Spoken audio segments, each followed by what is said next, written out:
Sorry y'all, my computer died when I was about to finish up that video.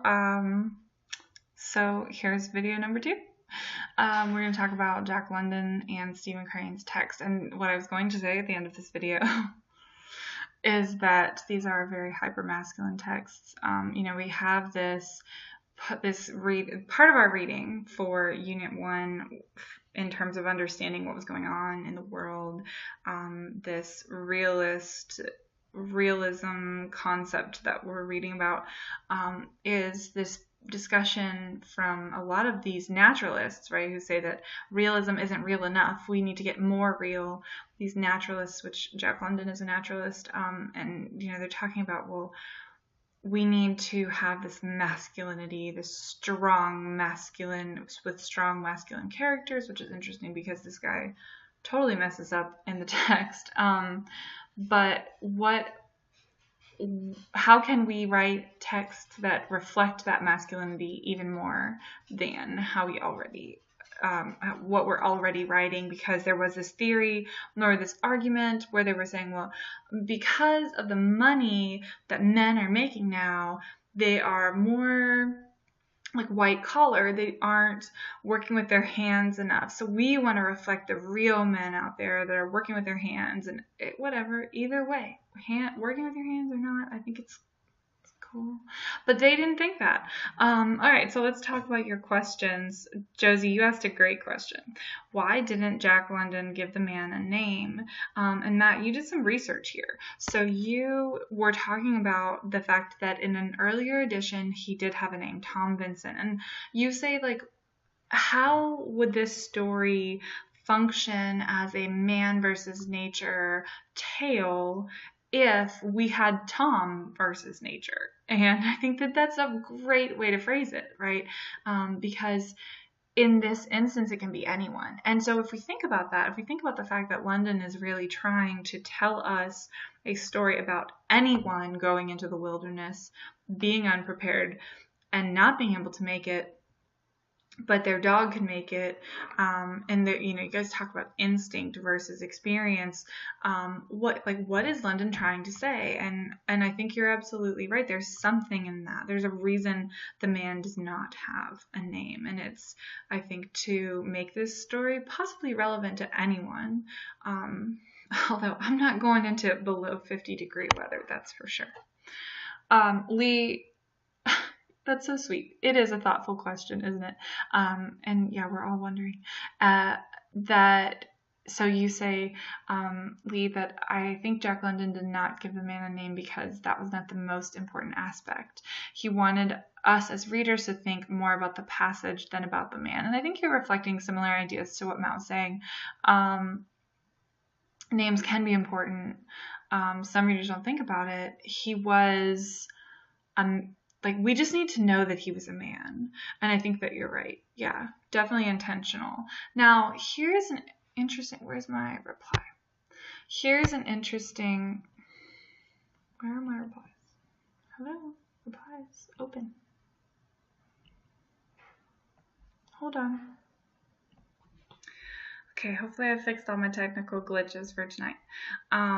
So an interesting response to this question about no name is from Angela. And Angela says that actually London does name him, even though it's not a proper noun, right? A proper name. We have this name Chakwa. I'm not sure how to say that, but it means newcomer. So he has this label, at least. There might not be a name, but he has a label.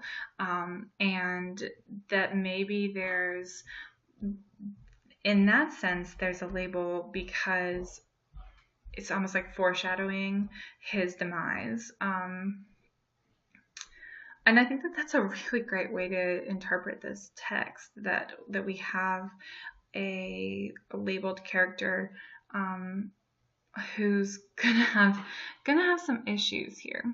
So Matt, you asked and answered, how does Jack London illustrate the difference between experience and knowledge and instinct? And you're talking about the difference between, like, honestly, man versus nature, just like you were talking about in your other response. But also, like, the nature in this case isn't the trees and the cold, it's the dog. the dog represents instinct, like you say, and I think you're absolutely right. I think this is a great question. The dog knows it's too cold. The dog knows that when the man dies, the dog knows that it can go to another man and find what it needs. The dog can survive based on its natural instincts. And I think that London is really playing up the concept here between man versus nature. And I think it's interesting too, because you say the man represents experience or knowledge, and I almost feel like the man represents the lack of experience and knowledge.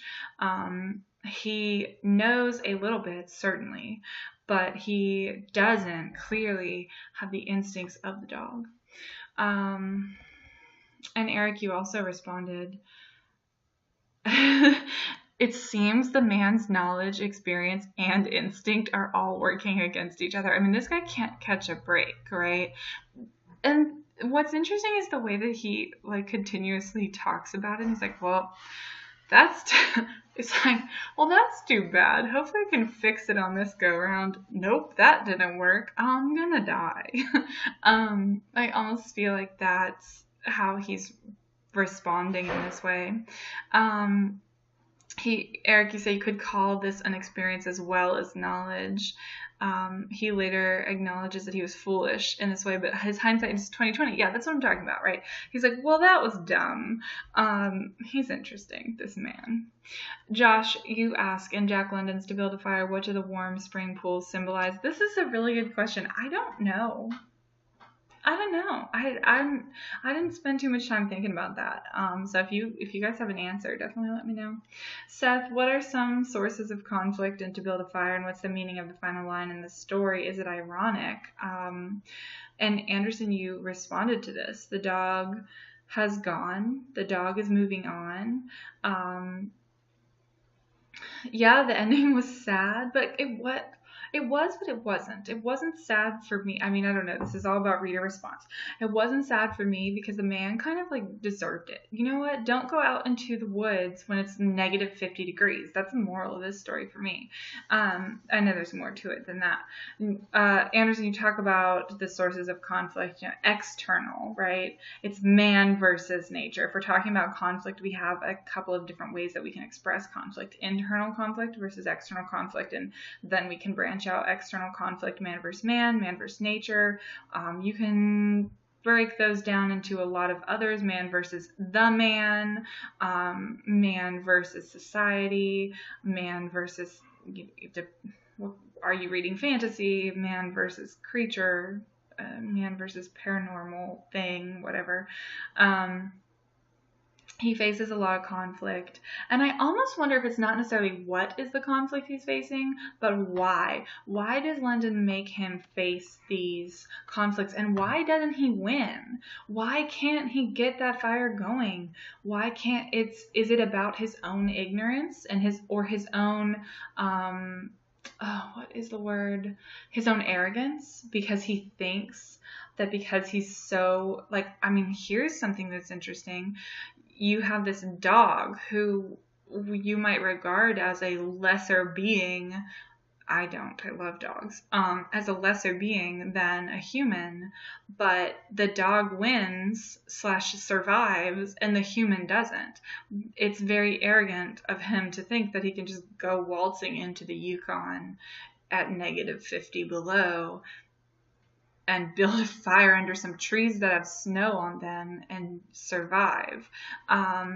The intelligent beast here loses, and I think that maybe London is saying something there. What is the significance of this quote? He chanced upon the dog, right? His eyes, he noticed the dog. Yeah, I think it is definitely, Lee, you're right. It's progressing our story. It's taking us from part 1 to part 2. He's starting to realize that he needs to go to some extreme measures, or he tries to kill the dog. He tries to live inside the dog. He tries to get into that warmth, but it doesn't work. The dog's like, you've got to be kidding me. What are you doing? Kaylee, you ask, the author states that the man is without imagination, and a lot of you guys picked up on this. How did he find his imagination at the end? And you also answer your question, because I don't have an answer for that. But you say that You say something that I'm reading. However, in his last moments of death, he imagined himself with his boys looking over his own body. He also imagined that he could go back to the States and share the knowledge he gained about what real cold was. Man, this guy. So how does he find his imagination? Why does he find his imagination? I don't know. Did Jack London find his imagination here? I mean, why his boys looking over his own body? Why is he imagining his children? Why does he want to tell other people about this? Does it still reflect his own arrogance? Anderson O'Neill, you are asking, Jack London's story To Build a Fire is a story about the wilderness and survival. What lessons does his story teach us, and how will they help us? Y'all, don't go out in the cold. It's a good question. It's interesting. I think there's a lot of lessons to be learned here, particularly that, like, we are not the most powerful things in the world.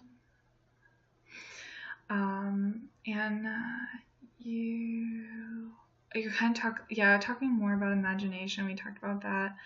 How does the author use the repetition of reference to the old timer from Sulphur Creek? What does he represent? Nobody really answered that question, although I feel like this goes back to instinct versus experience. I mean, this man is much more experienced than our protagonist. We have another, what's with all this death? George dies in Editha. Peyton dies in the occurrence at Owl Creek Bridge. The White Heron doesn't die, so we win there. But now our man is dead. And I think that I don't know what the right answer is here, Ashton, but I wonder if maybe this repetition is just another reinforcement of experience versus arrogance. Angela, why do you think Jack London kept comparing the dog's thoughts with the thought of the man when he wrote? And then the quote, and I think this is man versus nature as well, for sure. This is the strong theme here that y'all hit on right away. How is the man and the dog? How are the man and dog similar? How are they different? I'm going to answer that in the same way that I have before. Man versus nature, instinct versus experience. That's just a really great way to phrase that. Eric, you asked, what is the man's pride that ultimately, y'all love this text. What is the man's pride that ultimately led to his demise? And if he had less of an ego, would that have changed his fate? I mean, you've heard me say that the man is arrogant. So I think, I definitely agree with you, Eric. You say, the pride that the man in the story possesses is indicative of the kind of I got this mentality that a lot of men have.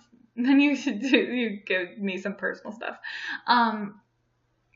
And then he realizes that he was foolish. And is that the goal? I mean, is that Jack London's goal, is to humble us? And is our protagonist humbled by his experience despite his death? Possibly. And I would agree with you, Eric, that a lot of men have the mentality of I got this, but also a lot of women do too. Okay, Alexander, you ask, why does Jack London present death as merciful and peaceful? Oh, great question, because Jack London is really nice to this guy. Like, he does not have a cruel... I'm dying of hypothermia, I guess, is kind of cruel. I've read a little bit about what your body does. You do hallucinate a little bit when you die of hypothermia. And you feel really warm when you die of hypothermia. And people who die of hypothermia tend to be found with most of their clothes removed because they feel like they're burning up, which is really interesting. So maybe it's not peaceful, but I don't know. Why is it merciful? Why is it peaceful? And maybe that speaks to something that we're seeing thematically across the text with London and Bierce, and that these authors might just, again, have a reverence for death that we possibly still have today. I don't know. Good questions. Okay, let's move on to the next one. It's late. It's like midnight here. Okay. Where am I? Stephen Crane, the open boat, that poor oiler Billy. It took me a really long time to figure out if Billy was the oiler. I don't know how you guys felt about that. Joshua, in the story The Open Boat, what does the shark represent? I think you're right? The shark represents the emotions of the men in the boat. Sharks, this is it right here. Rarely, if ever, with the exception of Finding Nemo, represent something positive or uplifting. Yeah, I mean, it's like this impending doom, right? And the emotions in the boat are impending doom. There's something bad's gonna happen, and these people on the beach aren't helping them, and why not? So you're talking about kind of here, Josh, with like, he's waking up, he wants to just talk to someone about the shark, and it's like, if something is happening, if something bad is happening, you want to get those emotions out. So maybe, I don't know what the shark represents, but I like your answer, Josh. Seth, what are 5 examples? There's a lot of figurative language here, and you go through those. But more interestingly is the second half of this question. How do they contribute to the dominant impression of the narrative? So I'm going to look at the final part of your answer here. The dominant impression of this short story, I'm quoting you, Seth, the cold despair of men trapped at sea and the hopelessness of their situation is supported by these examples of figurative language. And I think that this is great. This is really like a formalist critique here. You're looking at the language to figure out how this emphasized diction, these emphasized words and phrases can help tell us something about the text. And in this case, it's this despair and hopelessness. There's really this overwhelming sense post-Civil War literature of hopeless despair and death. Everyone is dying. I mean, all of our text, with the exception of the white heron, someone's dying. Maybe I shouldn't have included the white heron here. Matthew, you asked, why did the author not give any names to the characters except Billy? Look, I've been thinking about this question for a while. I don't know. But there is a reason, but I don't know what it is.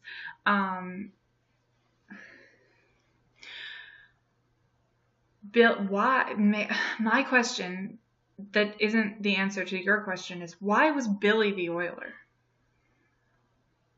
Kaylee, you asked, in what way do you think the 3 survivors will be permanently changed by this experience?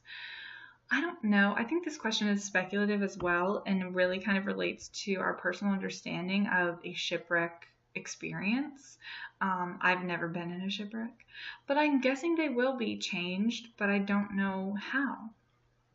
Anderson, you said in Stephen Crane's The Open Boat, how is the first paragraph significant to the entire story? And here is your answer. During the first paragraph, Stephen Crane, not Stephen King, although I like where your mind is going there, sets the mood. So here you're kind of talking about exposition, and this is a word that you'll find in some weekly vocabulary list. Exposition is the set of the story, and it's sort of like similar to the question that I asked in Edith. How is the author setting the stage for us, and in what way? Why is it significant? How is, in some cases, like, why is repetition significant? Y'all didn't really want to talk about this story, did you? Kushan, you asked, why do you suppose everyone's life was spared in the open boat, except for the oiler? Another great question. I mean, someone has to die, right? And why is it the oiler? I think that's the question, right? We have a cook, an oiler, the captain, and, help me, a correspondent, right?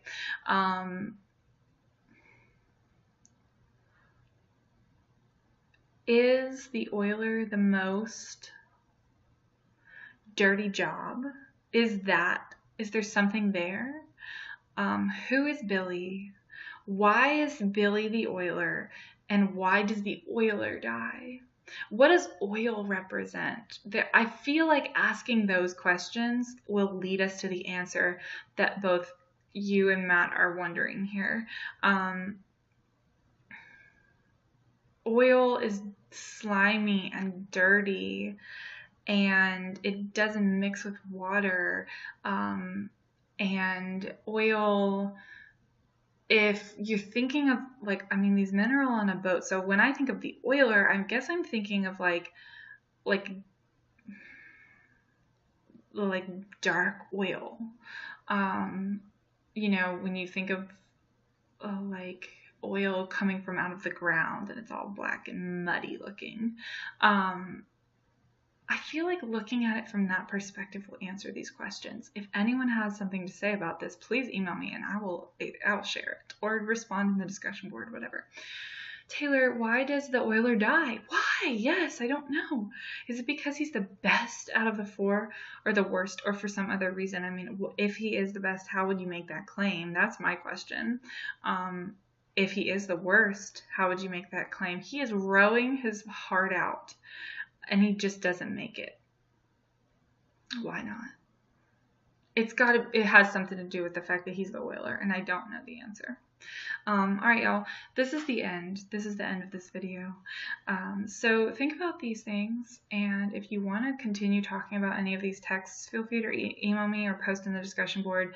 I look forward to reading and talking to you guys more about this week's, whatever. It's Thursday of week 2 stuff. So have a good night.